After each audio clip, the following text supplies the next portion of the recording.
Salut la gang! Fait que moi, Co, pis Maud, on a décidé de faire une vidéo pour vous parler de la sclérose en plaques. Les bienfaits de faire une vidéo avant orale, c'est que on voit nos visages, nos sourires et surtout, on peut mettre un filtre. Fait que bonne écoute! La définition de la sclérose en plaques, c'est une maladie dégénérative caractérisée par la destruction de la gaine de myéline. La destruction de la gaine de myéline, dans le fond, ça interrompt l'influx nerveux. L'influx nerveux que, comme vous savez, qui est très important au fonctionnement de notre corps. C'est une maladie qui évolue vraiment sous forme de crise, comme des poussées. Les manifestations s'estompent à certains moments. On dit que le patient est en rémission lorsque les symptômes s'estompent. Plus les crises sont nombreuses, plus ils sont rapprochés, plus les séquelles vont être rapides et importantes. Dans le fond, les causes sont encore inconnues, mais il y a plusieurs recherches qui ont démontré qu'un virus serait peut-être la cause d'une réaction auto-immune. Cette réaction serait responsable de la destruction de la gaine de myéline. Il y aurait aussi peut-être plusieurs facteurs génétiques. Dans les facteurs de risque, il y a le sexe, être une femme et être âgée entre 20 et 40 ans. Habiter dans une région tempérée, je sais pas pourquoi. Exposition à des produits chimiques, le tabagisme, une carence en vitamine D et la consommation excessive de gras animal. À mon tour! Donc, c'est à ma grosse phase de parler. Moi, je vais commencer avec les manifestations, les besoins et les soins rapportés. Ben, l'assistance rapportée. Puis, désolée pour mon petit air de bitch. Puis là, regarde, dans les manifestations, il y a 5 catégories.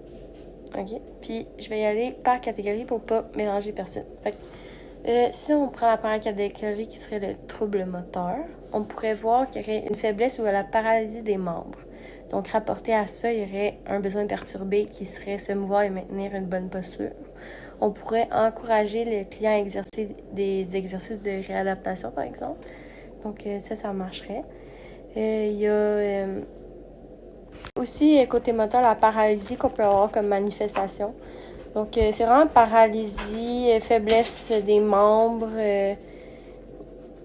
excès de tonus musculaire ou des muscles trop au repos. Donc, côté moteur, ça va vraiment être ça. Puis, le besoin rapporté, c'est être propre, soigner ses téguments pour aider la personne à se laver ou quoi qu'elle soit paralysée, se vêtir, se dévêtir. Donc, tous les aspects moteurs. Côté sensoriel, vertige, étourdissement. Besoin perturbé, éviter les dangers. Soit l'assistance, s'assurer d'un environnement sécuritaire pour la personne. Bravo, t'as ton diplôme. Pour les troubles psychologiques, c'est un peu plus lourd, mais pas tant. Dans les manifestations, tu as le changement émotionnel important. Ça peut être la dépression, la colère, la tristesse, la dysfonction sexuelle qui peut en mettre beaucoup en colère. Pour les besoins perturbés, ça serait éviter les dangers. Ça veut dire être à l'écoute et disponible pour la personne en cas de pensée suicidaire ou peu importe, dépression grave. Le besoin perturbé, ça peut être apprendre parce qu'il perd l'envie. Un soin infirmier, ça pourrait être de mettre le client en contact avec des groupes de soutien ou toi-même l'aider à y montrer des exercices, des cahiers, peu importe, qui pourrait lui donner le goût d'apprendre encore. Se récréer et s'occuper en vue de se réaliser, ça c'est un autre besoin perturbé. Ça serait plus comme ça l'assistance, encourager à la participation des activités pour maintenir une bonne estime de soi. Puis communiquer avec ses semblables, c'est l'autre besoin perturbé. Ça, ce qu'on pourrait faire, c'est informer la famille puis ses amis de ses difficultés vécues. Puis avec lui, là, bien entendu, avec sa permission. Puis peut-être que ses amis puis sa famille vont pouvoir l'aider à surmonter tout ça.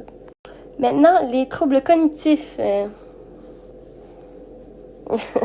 Il y a la perte de la mémoire, les problèmes d'attention. Ces manifestations sont causées par la destruction progressive de la gaine de myéline. Pour les besoins rapporté à cet effet, ce serait de se recréer et s'occuper en vue de se réaliser. Un soin d'assistance serait d'aider le patient à faire des jeux pour stimuler sa mémoire, par exemple des casse-têtes, des jeux de société, peu importe. Lui montrer un miroir. L'orienter régulièrement le client dans les 3 sphères, le temps, l'espace et la personne. Il y a aussi le besoin de perturber, communiquer avec ses semblables. Donc, le soin d'assistance serait d'avertir la famille que s'il y a eu des changements d'attitude ou peu importe, que c'est tout à fait normal. Puis qu'on peut lui expliquer les difficultés que la personne vit pour qu'il comprenne. Et mon dernier aspect, mon petit bloc, ce serait le trouble de l'élimination. Donc, la constipation, la pollakiurie, la rétention urinaire et l'incontinence. Les besoins perturbés, c'est quoi? Éliminer, bravo! Ouais. Les soins d'assistance seraient d'établir un horaire mictionnel limité la quantité de liquide intégré après 18 heures, répondre rapidement aux signaux d'appel pour prévenir l'incontinence, puis augmenter la consommation de fibres, assurer une bonne hydratation, puis inciter le client à participer à des activités physiques pour prévenir la constipation. Puis pour les troubles de l'élimination, ces manifestations sont causées par une mauvaise transmission des messages parvenant des muscles. Il est important de savoir que certaines, mais presque toutes, les personnes atteintes de sclérose en plaques finiront par perdre la capacité de se déplacer par elles-mêmes. Il faut alors les aider à adapter leur environnement de façon à ce qu'ils puissent conserver leur autonomie le plus longtemps possible. Donc, peut-être installer des rampes pour qu'ils puissent s'appuyer dessus, être toujours présents, ça va de soi. Vous trouverez des trucs, j'en suis sûre.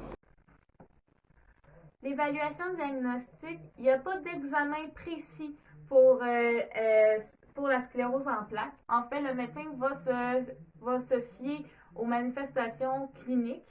Il va quand même faire des analyses sanguines, des analyses physiques pour vérifier l'état de santé général de la patiente. Ça va être vraiment l'IRM qui va venir confirmer le diagnostic parce que ça va venir révéler des petites plaques qui sont causées par le durcissement de l'axone. Pour ce qui est des traitements et des soins spécifiques, il n'y a pas de traitement qui est curatif. On a des traitements médicamenteux qui vont venir ralentir le processus de la maladie. Sinon, ça va être l'exercice régulier ou la physiothérapie qui va venir aider à conserver la mobilité. Sinon, il y a certaines chirurgies qui peuvent venir diminuer les tremblements, un peu sur la même forme que pour la maladie de Parkinson. Sinon, il y a présentement des recherches qui se font, qui ne sont pas reconnues au Canada malheureusement, qui auraient comme hypothèse que la sclérose en plaques est associée à une maladie vasculaire. Donc, c'est ça. Pour les traitements médicamenteux, donc on aurait la corticostéroïde qui va venir réduire l'inflammation quand il va y avoir une phase aiguë. Puis ça va venir réduire la durée de la crise aussi. Donc, ça va améliorer la transmission de l'influx nerveux. Sinon, on a immunomodulateur qui va venir ralentir la progression de la maladie en espaçant les crises. Et sinon, il y a les myorelaxants qui va venir diminuer la raideur musculaire. Donc,